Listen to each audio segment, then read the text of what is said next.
David, your latest book, first of all. What's the storyline in the book? Well, the story's about a man called Polycarp who grew up in Smyrna.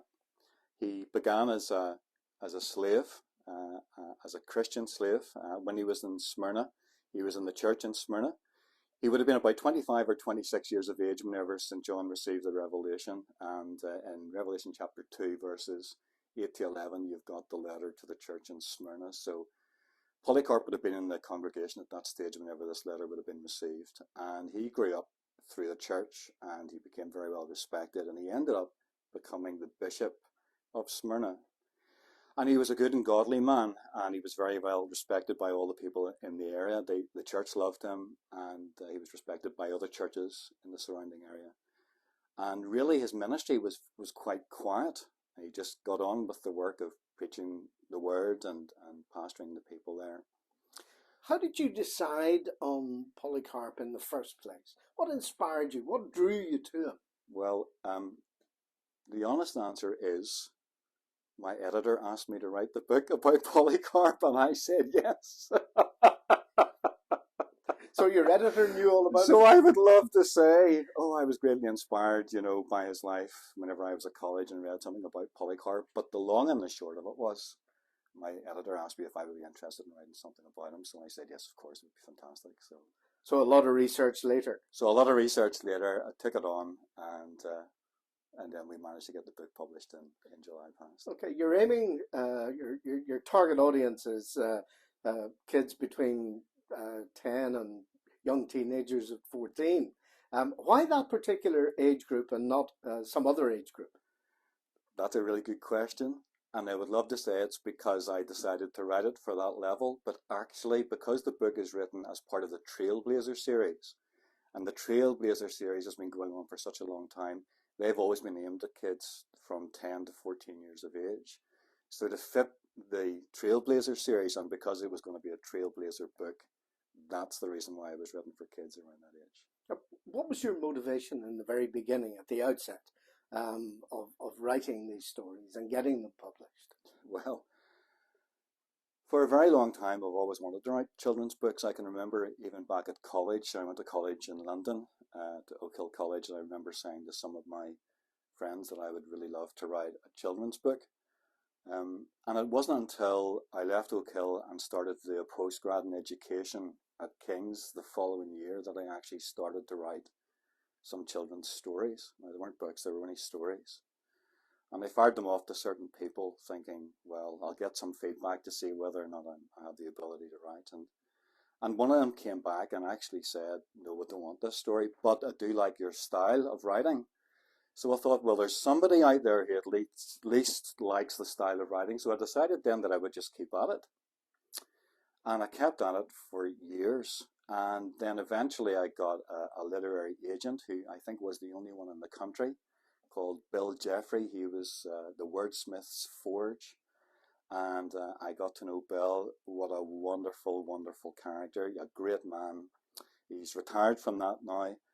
And he liked my stories that I was writing for children. And so we sent stories all over the place. And I didn't get anywhere with them whatsoever. But I kept writing. And then there was an opportunity to have a go at writing a book for Christian Focus. And this was way back in 2012.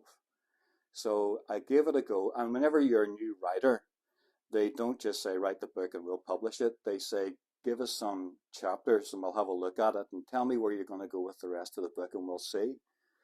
So I did that. And then I got the response, thanks very much for the manuscripts. We're not going to pursue it. So I thought at that stage, right, okay, I just wonder how am I going to move forward with this? So anyway, lots of writing experience with work, writing sermons and writing articles and writing blogs and things like that. So lots of writing experience, kept the writing. And then it wasn't until about 2016 when the book that I was trying to have a go at with Christian Focus was actually published by somebody else. So I contacted Christian Focus to say, congratulations, well done in getting that book. Took a long time getting there. And they said, thanks very much indeed. Always on the lookout for other books in the Trailblazer series. And then that's when I made a suggestion for a couple of other people for the Trailblazer series. But I have to admit, I didn't make the suggestion with me in mind to write them. I just thought they would be good to be part of that series. So, but there's a big message there in having dogged perseverance, knowing that there's an end point, or believing there's an end point, and having that steely determination to continue until you get to where you want to go. Well, I don't think I'm the only person who would say that when it comes down to, if you really think that you want to write a book, to keep at it, because you will hear other writers say that. And yes, I think it is just a case of, was it determination, stupidity? I'm not exactly sure which word you want to use, but I just kept at it and kept on. And I think that part of it was because all those years ago I had that comment that said, I like your style of writing, from a publisher, and I thought, well, if they like my style of writing, then perhaps I should just keep at it. And I think that over the years, with working in churches and stuff like that, you are focused on what you're doing, working in a church.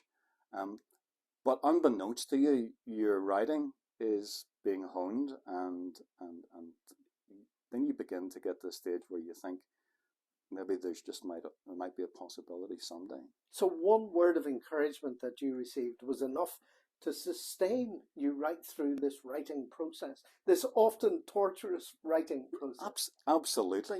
Isn't it remarkable just how a sentence can encourage somebody to keep going? And why it's easier to say something encouraging. If you've nothing kind or encouraging to say, perhaps you shouldn't just say it at all. But I just held on to that. I thought there's somebody out there somewhere who likes my style of writing, so I just kept at it. And that's the thing that I would be saying to anybody who's interested in writing. Well, let's look for a second at the first two books then. We had Thomas Cranmer, The King's Ambassador, and Jack Turner, Truth in the Arctic. Tell us a little bit about those two books.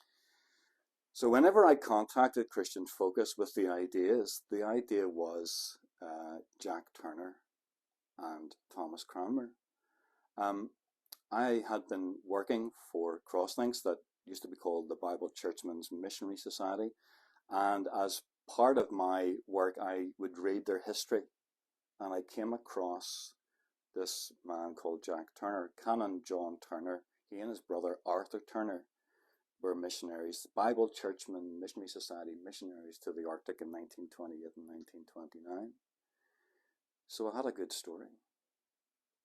I had a very good story, but I knew that it was a story that I thought was worthy to be told, but I wasn't sure if I was going to be the guy to tell it. So whenever I put that idea to Christian Focus, they said, well, that sounds quite interesting. And what was interesting about the Jack Turner story was I mentioned about how he died, because having been in the Arctic for all those years, he had an accident where he ended up shooting himself in the head, but it didn't kill him. And but his missionary life, the things that he did for the Lord out in the Arctic, the terrain, the climate, everything about it, where somebody like myself, we would just crumple and not survive. He kept at it, and it was the love of Christ that compelled him to keep going in the Arctic whenever normal people would just say, it's far too cold out here, I'm way home, So whenever I got that story, it was, in some ways, it was an easy story to write because it was such an inspiring story to write. But because I was working, it was a long story to write because you're trying to fit it in amongst, the daily routine. The other suggestion I made was Thomas Cranmer. The Trailblazer series in Christian Focus is an absolutely brilliant series, and it's a very inspirational series. And there are certain people that I had looked and thought, well, perhaps they really deserved a place in the Trailblazer series, and I couldn't quite work out why they hadn't been written. But because I put the idea about Jack to Christian Focus, and they liked the idea, they said, write some chapters and let's see how you get on. So I wrote some chapters. I said where we would go in the book, and they came back and they said, yeah, okay, you crack on and write it. Now, at that point, I have to admit, I looked at my wife and I said, they want me to write this book, and I'm not sure I've got it in me to write this book after, the fact that it had been quite a long and arduous process to get to the stage where I'd been rejected so many times that perhaps, I was better focused doing something else. And she said, nobody else is going to be able to write this book and tell the story because you're in the best position to do it. So I went back and I said, okay, I'll write it. So I wrote it, and it took a long time to write. It took me a year to write, and that's not including the reading time prior to that and discovering the story and all of that. And I can remember whenever the book was presented, it was very, very emotional because here was somebody that I lived with for quite a while and knew quite well, and then to have the book presented where it wouldn't just be me that would know the story or those few older BCMS people, but it could go further, it could go global if there was anybody interested in that part of the world and interested in Jack and what he did. Very, very emotional to get that. So then we got that story done. And then I said, well, what about Thomas Cranmer? I was sort of chancing my arm because I wasn't sure whether she would say, okay, we'll give you another book. Christian Focus, my editor, Catherine McKenzie, absolutely brilliant, really knows her stuff, and is a great, great editor. And I've learned so much from her in the process. She said, I will go on ahead. That's all right. Write some more chapters? Have another one. So I thought, right, okay. So I knew something about Cranmer because whenever you're going through a Bible college, Oak Hill was a Church of England training college. I was an independent student, but you learn something about these people. And I thought, Cranmer, that would be a great book to write. That's a great story. I think children should know about that story. And I started reading. And I started reading, and I kept reading, and I thought, this is a really complicated story because it's so intricate to do with the political life of England at the time and wider. And here was Thomas Cranmer as a believer trying to navigate that world, as well as remain faithful to God, faithful to the scriptures, and try to encourage his clergy and even the king to be faithful. And that was just an absolutely remarkable read. I really enjoy the research. The writing's a challenge, but I really enjoy the research because whenever you're writing a book for a grown-up, you can write it and you can use words that you don't have to define. When you're writing it for children, you've got to think very carefully about the words that you use. And this is where Catherine's really helpful to me because I'm always thinking about the words that I use, and Catherine always finds other words that I need to be thinking about to change and to make the story flow in a way that somebody between 12 and 14 years of age will be able to grasp what the story is. And that brings us on to, naturally, on to feedback.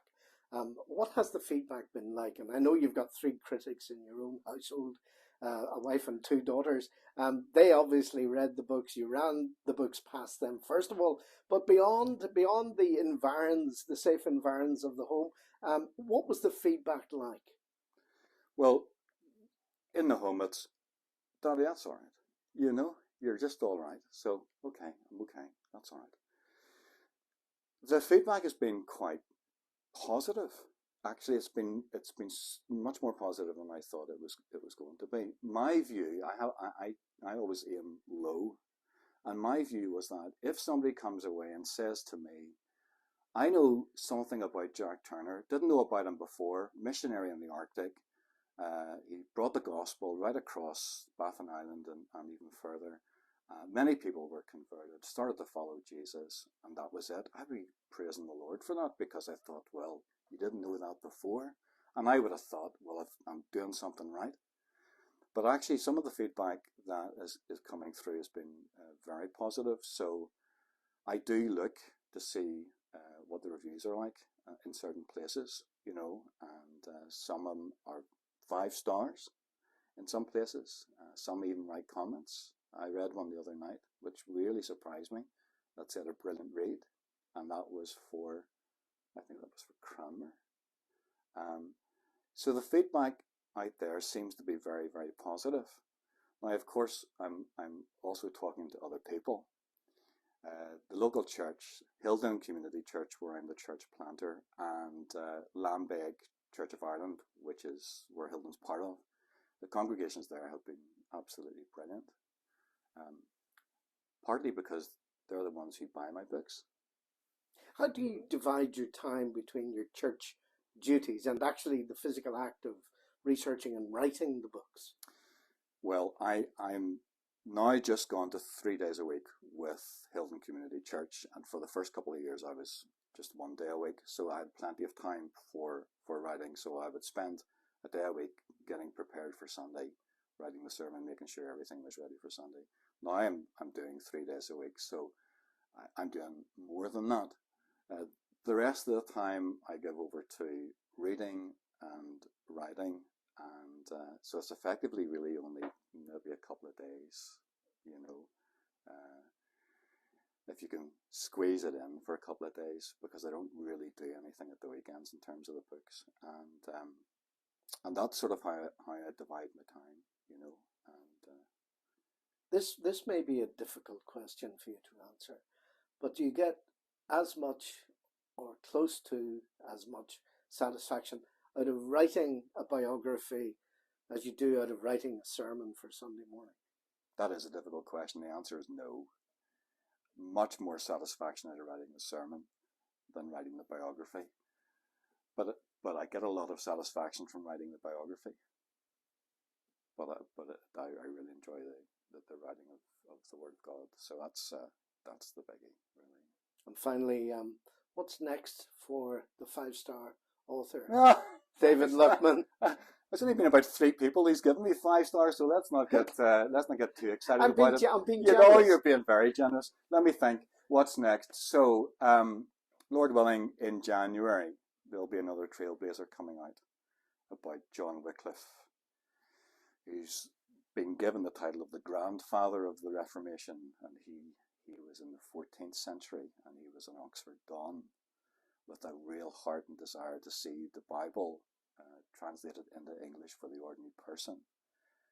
That's a brilliant story. So it is. That's a brilliant story. That's coming out in January, and I'm trying to finish another one at the minute, Trailblazer on the Wesleys, which in and of itself is a massive challenge, because there have been many books written about both men individually, but Catherine wants a book about the two of them into one. So, Lord willing, sometime next year, that'll be coming out as well.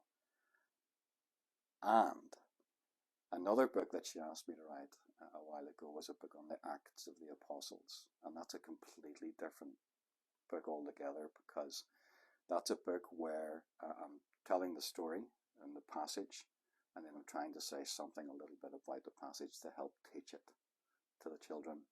And it's being illustrated by a wonderful illustrator from Italy. And I've seen some of the rough pencil drafts already, and it's absolutely fantastic. And I can't wait to see the finished product. So, Lord willing, maybe next year for that, maybe. We'll have to wait and see. Yeah. David Luckman, thanks very much indeed. Thank you very much, Ray.